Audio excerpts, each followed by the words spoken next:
Hello, my friends. Today, we're going to take a look at process on the exam. Now, process, it often sounds a little bit hard, especially from the PMBOK guide perspective.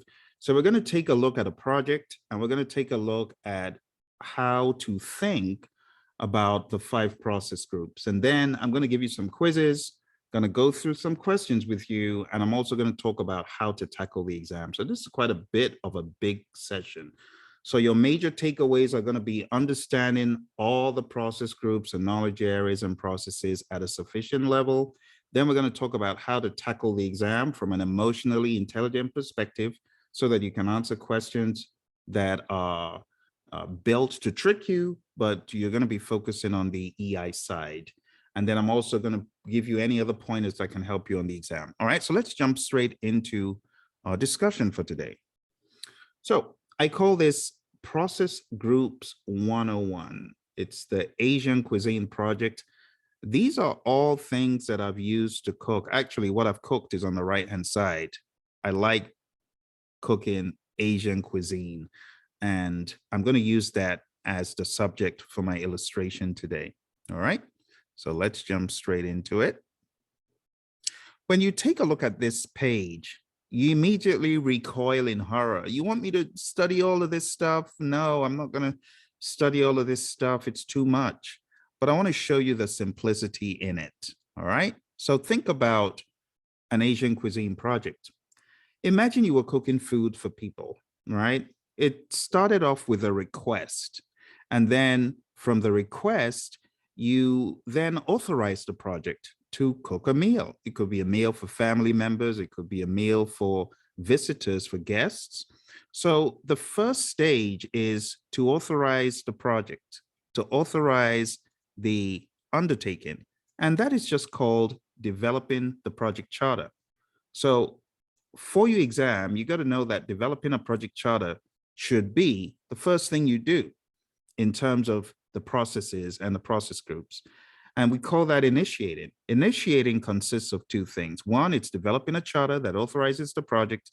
And 2, it's identifying your stakeholders. So if I'm cooking a meal, I could ask the question, who is going to eat this meal? Who could be impacted by my deciding to cook this meal? Those are my stakeholders. And it's pretty simple. That's it at a very high level. That's initiating. So going back here, when you take a look at this, you can see initiating has these 2 things. Developing the project charter, and identifying stakeholders. It's really that simple. There's no need to complicate it, all right? Just keep it at that level and you're good. Developing a charter to authorize the project and identifying stakeholders. Now, going a step further, going into the aspect of planning.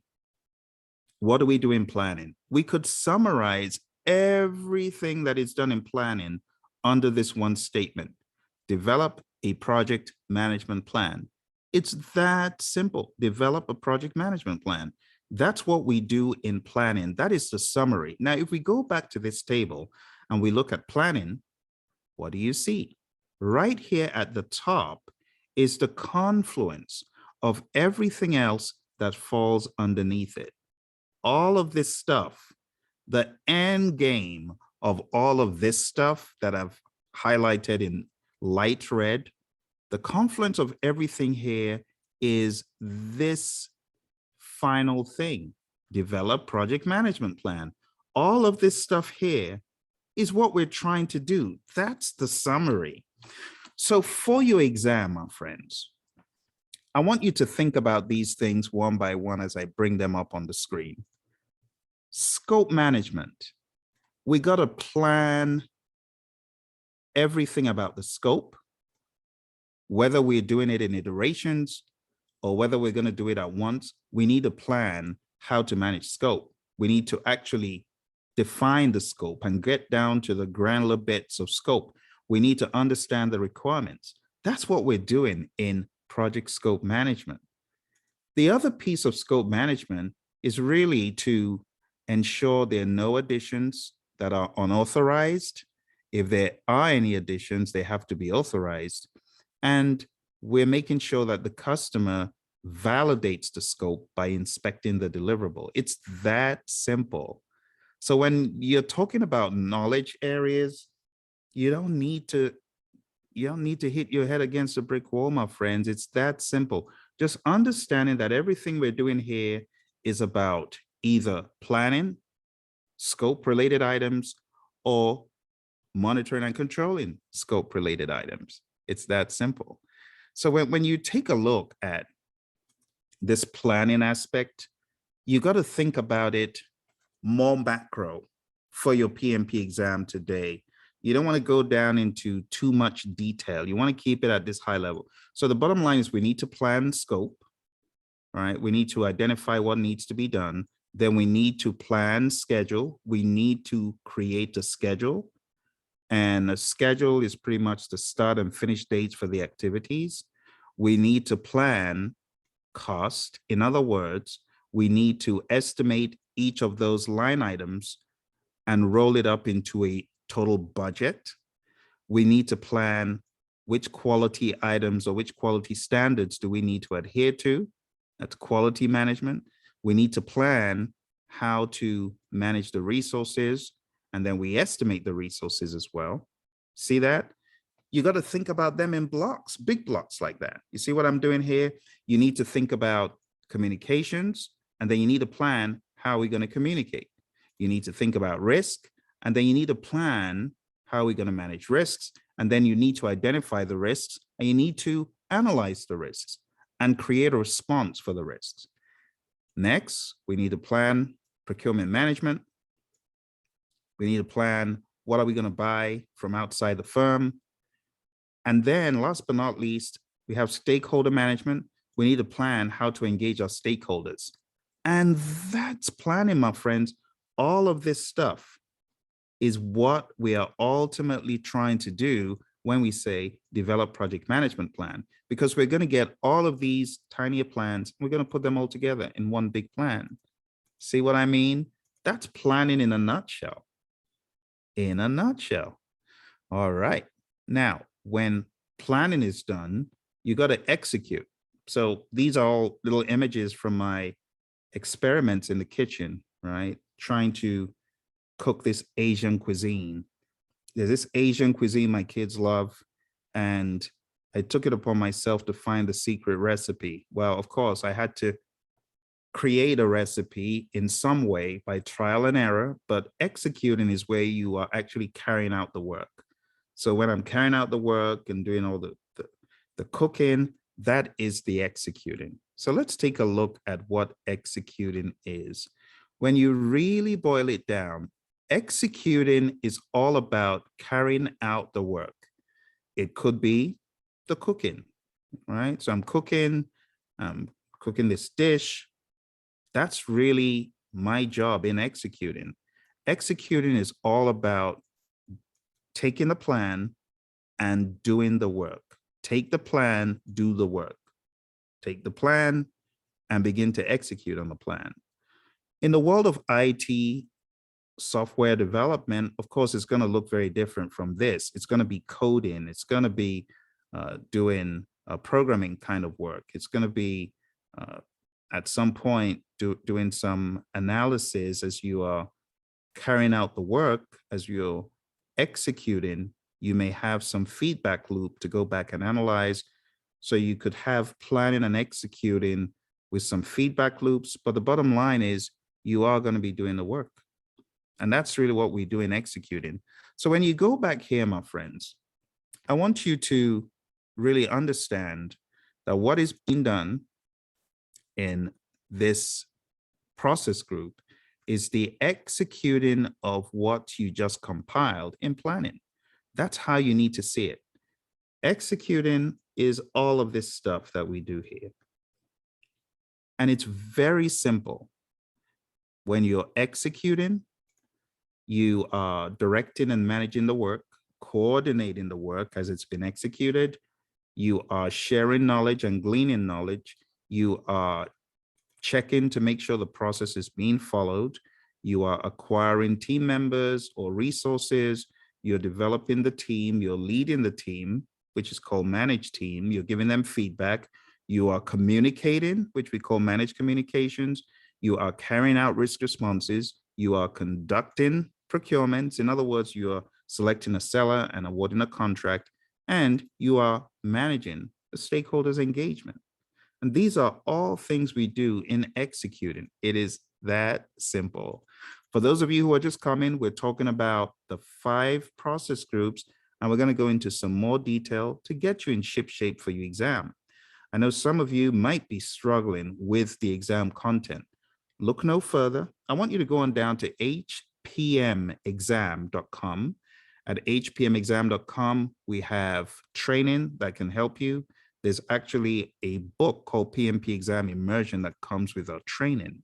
So go on down to hpmexam.com. If you are struggling, we're having this week a boot camp. Just go on down to the site, register for it. It's a 4-hour boot camp. It's very rapid. And at the end of it, you will have a much better understanding of this exam.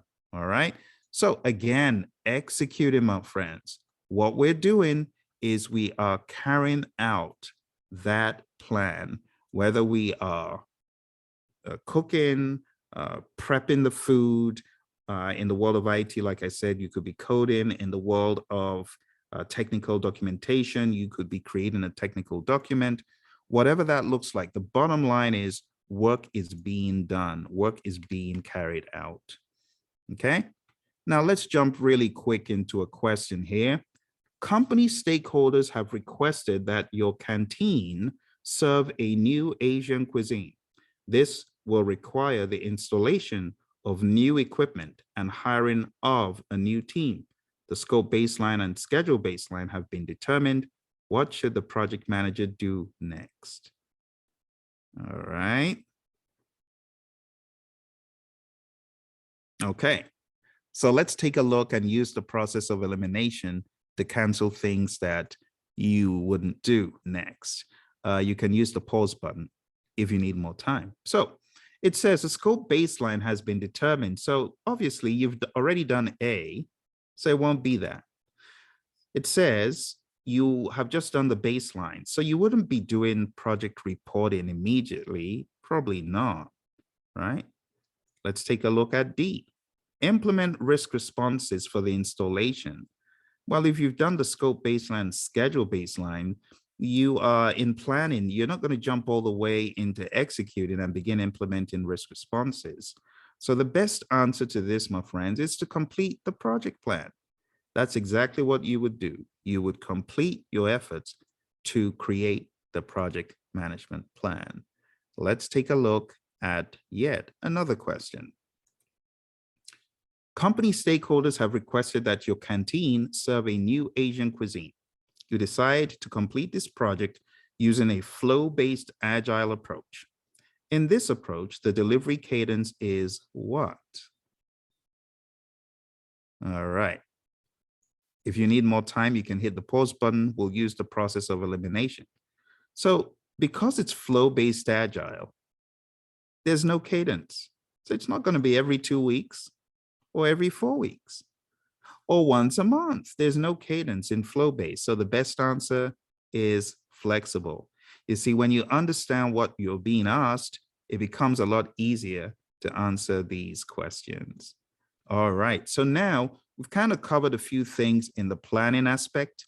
Let's jump back into our discussion and talk a little bit more about the monitoring and controlling aspect because we haven't hit that. So in monitoring and controlling, these are the things we're doing right over here. See that? Right over there, okay? Let's go over these really quick, one by one. So in monitoring and controlling, you are doing the overall coordination of the monitoring and controlling work. You are doing performing integrated change control, and that means if there are any change requests, you are ensuring that those requests get put through the right process for you to check and assess the impact and decide. Validate scope, like I said, is where your client is checking the deliverables for correctness. Control scope is where you're preventing scope from being added without proper permission.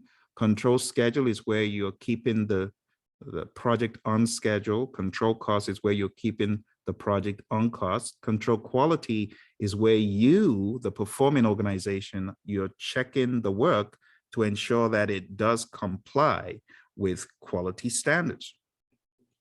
Control resources is where you are ensuring that the resources were used as planned. And we're talking about physical resources here. Monitor communications. This is where you are monitoring the communication efforts on the project to make sure that communications are really going according to plan. And you know what? If the communications are not going according to plan, then you need to make an adjustment. You need to get the project back on track as far as the communications are concerned. And this could entail you replanning. You see, a lot of the executing aspects and monitoring and controlling aspects, they involve some executing to do the work, but then we also check to ensure that things are going according to plan in the monitoring and controlling step. And if they're not going according to plan, then we are going to go back to the drawing board. We're going to figure out how to do it better. And then we're going to come back with a vengeance and we're going to do it better. And that's how we work in the world of project management. And that's why you hear people saying plan, do, check, act, plan, do, check, act, because everything that you do in project management will fit into one of those buckets of plan, do, check, or act. The next thing here is to monitor the risks, make sure that the risks, let's go back, make sure that the risks have not changed, make sure that the risks are still what we imagine them to be, have monitor risk for that. Then we have control procurement, making sure that the seller or sellers are delivering what they promise. And we have monitor stakeholder engagement, ensuring that you are indeed on the right track as far as monitoring, as far as stakeholder engagement is concerned. If your stakeholders aren't engaged, then you need to, again, devise another means, a better way of engaging them and go back and do that. All right. So we've taken a look at quite a lot of things here, my friends. We've gone from initiating all the way to monitoring and controlling. So I want us to take a look at a few more questions. So we took a look at a question before we jumped into monitoring and controlling. Let's jump into this one. So the sponsor has requested that the Asian cuisine project begin immediately. This is a very critical project for the firm with a short amount of time to complete it. What should the project manager do first? Think about it.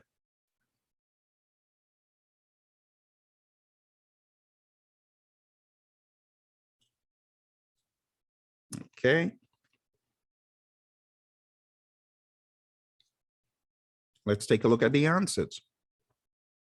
So again, we're going to use the process of elimination. If the sponsor is requesting that this happens, just know that the feasibility analysis has been done, right?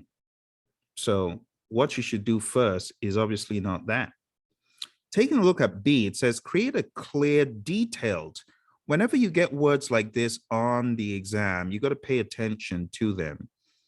A detailed schedule is not the first thing you do.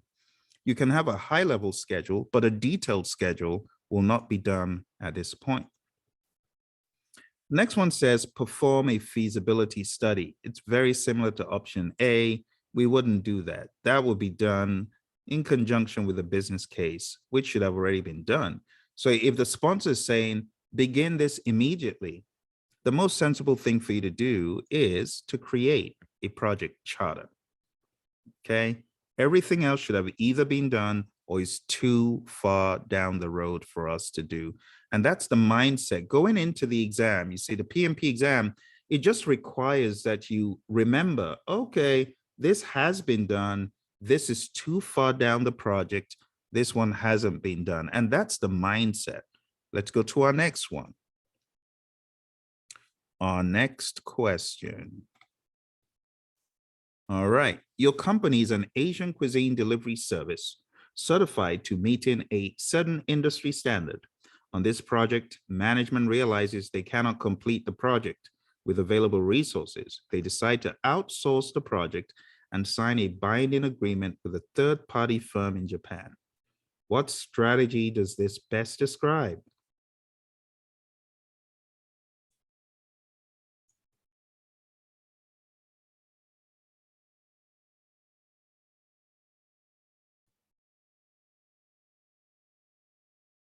All right. So what are they doing?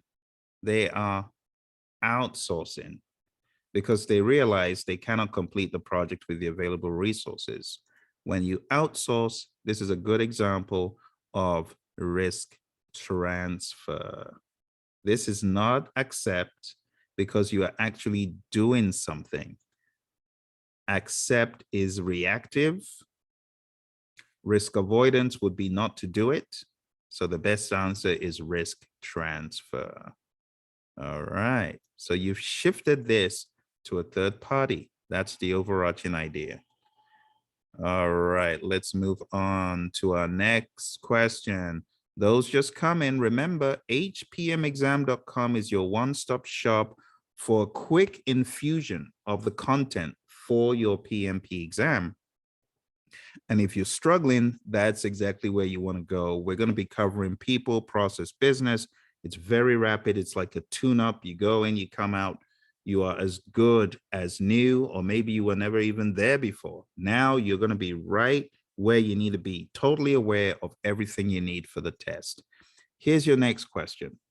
The project manager desires to close out the final project phase of the Asian cuisine project. What should she do now? I'll let you think about it.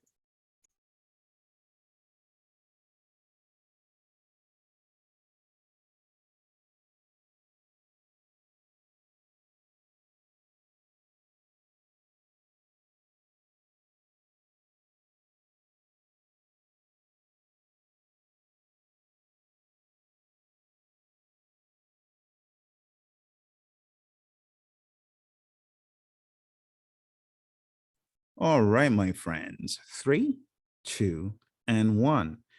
Let's go through the options one by one. So it says, what should she do now? She's trying to close out the final project phase. At this point, it is too late to ensure that all risks identified. This should have been done. It says identified, documented, and escalated. So it sounds intelligent, but it's something you should have done a while back. Ensure quality is managed to uphold quality standards. This should have been done prior. Let's take a look at the next one. Review the project plan to ensure completion of scope. And D says validate scope by comparing success criteria to deliverable. No, that's what your customer does, not you as the project manager. So right now, the best option is review the project plan to ensure completion of scope. Do you see how in these questions, my friends, we are not necessarily talking about process names? It's very high level. Did you see that? Because I know we went over a bunch of things here earlier. We went over all of this process group stuff. And when you hit the process group stuff, there's a tendency to think, oh, I need to cram all the names. No, a lot of times the names are not even going to help you. The names that you're reading, you may not even see those on the exam.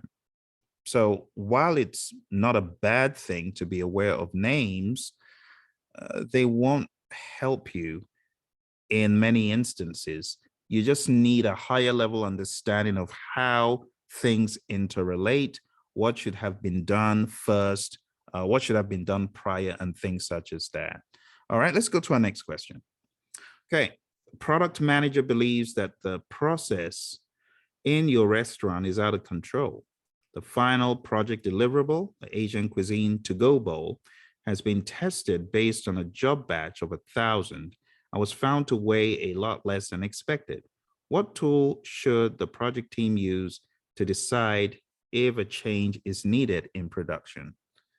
I'll let you think about it for a little bit. If you need more time, hit that pause button. Right.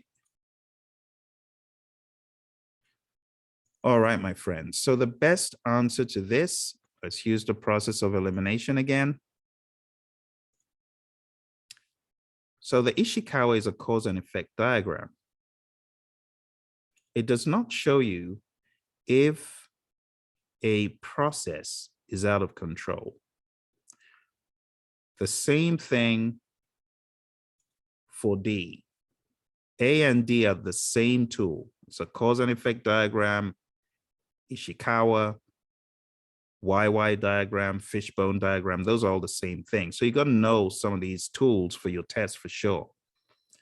All right, next we have scatter diagram going up. The scatter diagram shows if there's a correlation between variables, but it does not show if a process is out of control or in control. So the best answer for this, my friends, is the control chart. That's the best one to use. All right, let's move on to our next section in this. It's the final of the questions. Let's see what this one is. Actually, we have more questions. You have decided to employ an outside firm to manage all restaurant equipment installations due to the risk of configuration errors. Which risk management approach did you use? All right, you need more time, hit that pause button, but let's take a look. So anytime you read a question about risk and it says you have done this or you've decided to do this, if it's something proactive, like taking steps, not just putting money aside, because that's accept is putting money aside. But if it's stepping out and doing something proactive, it's not accept and it's not avoid. Again, just like the last question on risk, the answer is transfer. You are transferring the risk. Just remember that transferring a risk is when you transfer it to a third party to deal with the risk. You always should remember that piece. All right, let's move on. We got another question here.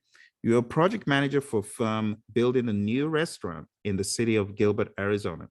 Midway in the project, a huge mineral reserve is suddenly discovered. As a result, a major highway must be diverted, homes will be displaced, and the highway will not be functional for 9 months. Which project management skills or tools will you need to best handle this? I'll let you think about it.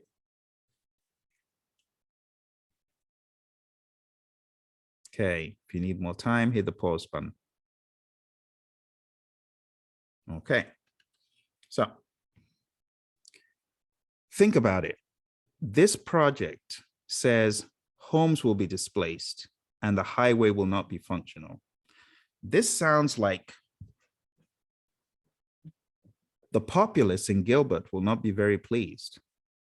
So which of these skills do you need to best handle that situation? Management, budgeting, scheduling, and administrative skills, they're all well and good, but probably not going to work in your best interest if people are mad about the project. Let's see option B, ability to manage change. So it says midway in the project, a huge mineral reserve is suddenly discovered. That's definitely some change going on. So B is not a bad idea. Let's look at C. Best practice and SMEs in construction projects. That's all well and good, but it's not going to deal with the angry people. Good personal relationships with government officials involved. This sounds unethical in some way. You want to strong arm people with your relationship in government to use government to get people under control. That's unethical. That's not good. So this is really more of an ethics question as well as an EI question. And the answer is ability to manage change, EI, and interpersonal skills. These are the things you would need in a situation like that. Think about it. Homes are displaced. That's not going to be good. You need all the interpersonal skills possible to deal with that sticky situation. All right, let's take a look at our final area for today. Our final area, as we go through this content, is the closing process group. Close project or phase. Again, more food, and that's the recipe I was talking about. That's the finished product. I tell you, you would not be able to get enough of it. Not just because I cooked it. And all of these are part of my handiwork. All right. So what are we doing in closing? Let's take a look. In closing, we are closing out either a phase in the project or project as a whole. So we have close project or phase. And that's pretty much what we're doing. We could close out a phase. We could close out an entire project. When it comes to closing out a contract, we're really more in this control procurement section, you see, but closing out the entire project is in the closing process group. And that's pretty much it for those 5 process groups, my friends. You see, the 5 process groups doesn't need too much trouble. Some people try to cram it. You just need to understand, okay, what am I doing here? What am I doing here? What am I doing here? Okay. I actually have a cheat sheet. If you just Google Phil's cheat sheet, actually, let me show you what that looks like, because I know some folks may not have downloaded my free cheat sheet. Phil's cheat sheet. And it's a free cheat sheet. Just go on down to this link that I'm going to show you on the screen here. And you can download that cheat sheet. Here we go. Let's click on that. Not that. Let's go back. I actually want to click on the PDF. That, okay. So there's the PDF. And you can see for every process, I break down for you what exactly you're doing in that process. So this one, it just says, close down the project. That's in the way. Let me try and make it bigger for you. Oh, it's still blocking the way. Can you go? Can you go? Can you go? Okay, it's blocking my view, but it says close down the project or phase. You get the idea. And that's it. This cheat sheet, if you wanted to download it, just go to that link up there. Okay. And I will endeavor to put the link below as well if I'm able. But that's it. That's oh, are you seeing it? Good. Okay. That's pretty much it. That's it right there. Okay. So going back here, if you're struggling with understanding this, just use my cheat sheet. Use my cheat sheet, and it's going to give you a better understanding of how everything maps together. Again, there's the cheat sheet. So you can juxtapose cheat sheet and the actual page 25, not to cram it, but to understand the steps taken in managing a project. All right, for those of you who are just joining us, we are going over the 5 process groups, and we're also going to cover some things to help you on your exam. If you haven't gone to hpmexam.com to sign up for the 4-hour half-day bootcamp that's happening on Sunday, you want to do that right now, because we're going to get everyone in ship shape for the exam. We're going to make sure that all of these misunderstandings are cleared. So if you've been struggling, I want you to be in that class. All right. And if you found this video to be helpful to you, I'd appreciate you hitting like, subscribe, and hit the bell icon so you're notified when I come out with more videos for you. All right. So we're going into a final question here. And here is the question coming up. This is from the world of Agile. Here we go. All right. Here's the question. Final question. Okay. So it says, the Asian cuisine team is conducting a review meeting with the product owner, and there are disagreements about whether the deliverables, the product increment for the iteration, are acceptable. What step was not adequately completed? So this is one where you can use your Agile ideas or emotional intelligence in Agile, or I should say your Agile intelligence quotient. You could apply that to cancel things that are not sensible from an Agile perspective or an EI perspective. So let's take a look. A, the Scrum Master or coach failed to adequately define acceptance criteria in the scope statement. Is that really the job of the Scrum Master? Is it? The answer is no, it's not. So it can't be that. Let's take a look at B. Retrospective meetings were not held, but it says disagreements about whether the deliverables were acceptable. So it's not a retrospective that we even do that in. So it wouldn't be that. Let's see. C. The product owner failed to adequately define acceptance criteria. Now, while we understand that the product owner should be involved in the acceptance criteria, is it really acceptance criteria that we need for a product increment being accepted? And the answer is no. Acceptance criteria is for a user story. The definition of done on the flip side is indeed for an increment. So the correct answer is definition of done was not addressed properly by the customer or the product owner and the team in the iteration planning meeting. And that is the best of the answers. And we're done with this first section, my friends. We're going into our next section, which is on how to tackle the PMP exam.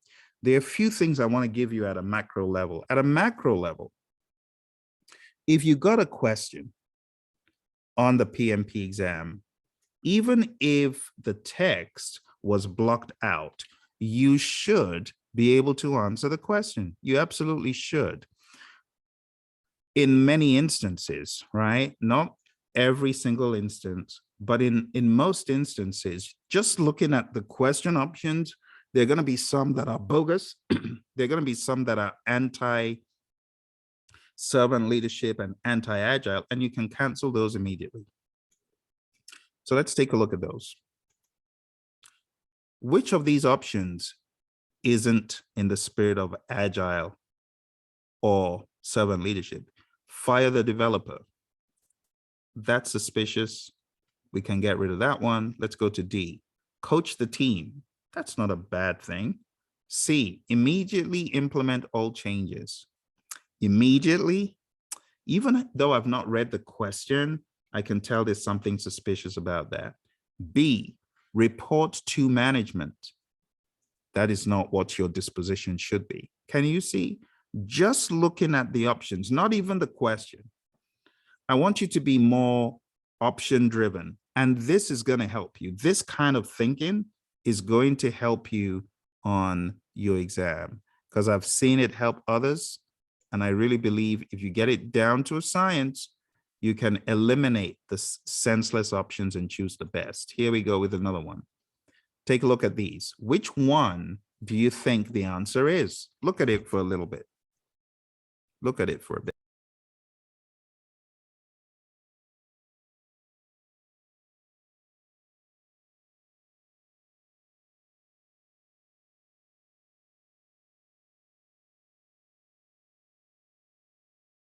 All right, let's use process of elimination right quick here. So the first one, it says settle conflict for the team. In as much as you like your team, settling conflict for your team is not a good option. B, reward the highest performer. That puts divisions and separations in teams. Why do you want to do that? C, punish the team for poor velocity. Well, put on your agile hat, use your agile IQ. You know that's not a good thing. Reward the team is the best of these options, and it's in the spirit of agile and servant leadership. You get where I'm going with this? You see what I'm saying? You always want to look for the best option. These are some of the tricks that I'm going to be teaching in the hpmexam.com course. For those of you that are not fully aware, the PMP Exam Immersion training, it's based on a curriculum developed by my buddy Roy and I. You're going to get this 600-page book. This book is in color. It is a great breakdown and interesting as well for anyone taking the exam. And the really cool thing is we break down the chapters into the tasks, the 35 tasks in the PMP exam content outline of people, process, business. And the next thing I'm going to do here is give you the top of the waves idea about how to tackle the people, process, and business sections very quickly here. So let's jump into that for a quick second. How to tackle the PMP exam. People, the people piece. You always need to act in people's best interest. If there is a team issue, your options are going to be along the lines of mentoring and coaching and decision-making, conflict resolution, social contracts, team contracts. You could refer to those. If it's a stakeholder issue, your options are going to be along the lines of communication, problem solving for sure, change management, issue log, change log, empathy, things like that. So you always want to act in people's best interest. It's either going to be team or stakeholder, wider stakeholders or the inner circle of the team. That's what it's typically going to be. Let's take a look at how to work with process.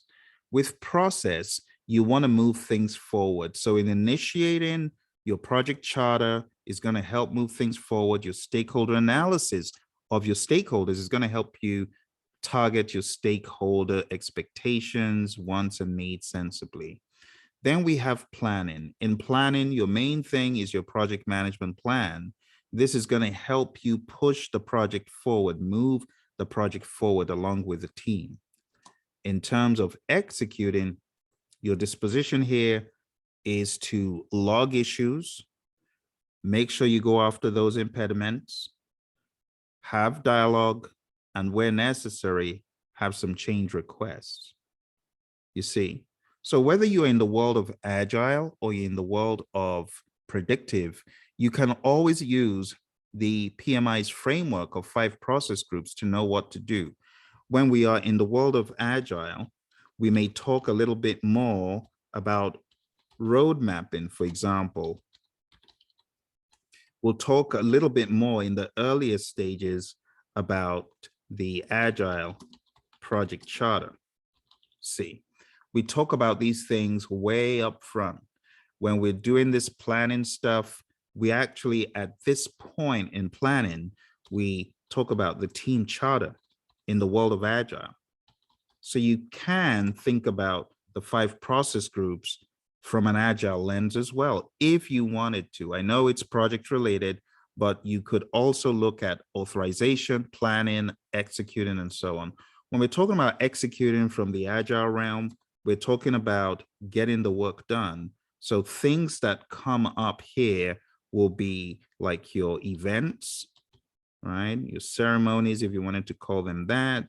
Your sprint planning will be done as part of planning, but you have the sprint itself, which is a bucket for everything you do. So when you talk about executing, it's funny because you're doing a lot of things in the sprint.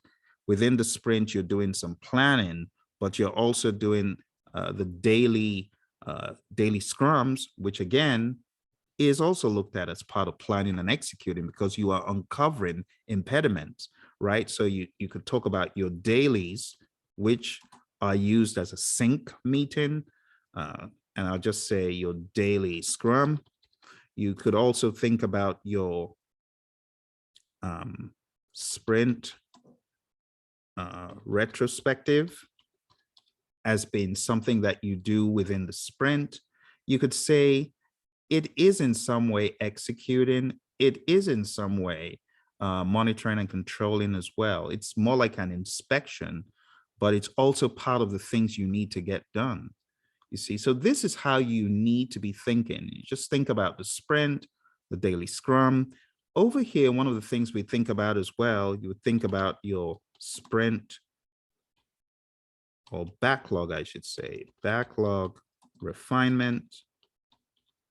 And you would also think about your sprint planning. You see, so you should be able to look at both worlds and say, okay, from this world, I can see I'm in planning within Agile, and I'm developing my project management plan if I'm in the world of predictive. You see what I'm saying? In terms of the monitoring and controlling in predictive, you're doing reviews, you're doing change requests, right? And by that, I'm talking about sprint reviews. And we're also doing the retrospectives as well. So you could look at that as monitoring and controlling. You could say it's part of executing what needs to be done, however you want to see it. And then we talk about closing. Closing in the world of predictive is closing out a project or a phase. And actually in the world of predictive, when we talk about the lessons learned, we could also see our lessons learned as what we do all through. Not only in closing, we should have our lessons learned being done as we are executing. We should be doing our lessons learned as well as we are going through monitoring and controlling. But I've put it at the end because it is like a confluence of everything. So however you want to see it, the bottom line is that in closing out a project, you should make sure you do that. We do it automatically as we're closing out a sprint, right? As we're ending a sprint, we're doing it. So just know what is done. If you wanted to compare them apples to apples, this is what makes process a little bit tricky. And that's why we spent time going over the process groups and the knowledge areas before we got into this. All right. Again, for those of you who are just coming, we're taking a look at some items to better understand project management for our PMP exam. And I told you in the beginning, if you're getting ready for your exam, you need to go on down to hpmexam.com if you are struggling, if you need a fast acceleration, if you're getting towards your exam date and you're not confident, you need to be in this class because I will be teaching you everything that you need to know on the people, process, business. And when I say everything, I mean everything. And we use the Pmp Exam Immersion text as a baseline for you to go after the course, go over all the questions in people, process, business, and better understand the content. All right. So again, going back to where we were in process, we just took a look at several ideas as far as how to marry some of this Agile stuff through a process lens as well. Remember, process doesn't mean PMBOK only. You're going to be dealing with PMBOK and Agile. Okay. Finally, the business aspect. My advice is to look at this from two perspectives. One is the firm, and you got to understand change affects the firm. You got to understand compliance could affect the firm, and the business environment could affect the firm. As a project manager or anything you are on a project, you should be attuned to change, compliance, and environment. The same at the project level. It may scale down a little bit, but there are changes on the project that could affect the firm, and there are changes in the firm that could affect the project. There's also the issue of compliance on projects. Lack of compliance on some projects could kill entire companies. And also bear in mind that the environment, the business environment, it could affect the project and how things are done. All right. And that pretty much is it, my friends. If you're really struggling with understanding this lay of the land, I want to encourage you that paying some more attention to this is not for naught, right? You don't need to cram. Instead, my recommendation is to understand. So I'll give you one word: authorization, identification, assembly. I'll give you a couple of words: planning scope, collecting requirements, fine-tuning scope, creating a hierarchy of the work, planning schedule, listing activities, putting activities in order, estimating how long things will take, developing the schedule, planning how to manage cost, estimating each task, summing up the total cost for all the tasks for the budget, planning how to manage quality, planning how to manage resources, estimating how much resources you need, planning how to communicate, planning how to manage risks, identifying risks, analyzing the risks scrappily, analyzing the risks from a monetary standpoint, and planning how to respond to risks, planning how to manage procurements, planning how to engage stakeholders, directing the project work, sharing knowledge and gleaning knowledge, managing quality through audits and checking the process, acquiring physical and human resources, training and coaching the team, developing the team as a unit, leading the team, communicating with stakeholders and everyone on the project as planned, carrying out risk responses, conducting procurements by awarding a contract to a seller or sellers, managing stakeholder engagement by working with stakeholders and communicating with them, monitoring and controlling the project work at a high level, managing changes on the project, customer inspects a deliverable, preventing scope increases without following proper protocol, ensuring the schedule is on track, ensuring the budget is on track, inspecting deliverables, ensuring resources are being used as planned, physical resources, checking your communications to ensure effectiveness, ensuring risks have not changed, and if they have, updating the risk register, ensuring that the seller has given you what you paid for, checking to ensure that stakeholders are engaged, and if not, changing the plan to engage them. And lastly, closing out a project or phasing a project. It's that simple, my friends. All right, I hope you found this to be helpful. Again, share with your friends. And if you know anyone struggling, maybe, just maybe, they need to be in this class, PMP Exam Immersion. You need to go on down to the website. It's hpmexam.com. I'm going to show you on the screen again, hpmexam.com. And we call it an immersion because we're truly going to immerse you 360, people, process, business, going through every single one of the 35 tasks. All right. Thank you very much for joining me, my friends. I wish you all the best as you work this journey to getting certified as a PMP.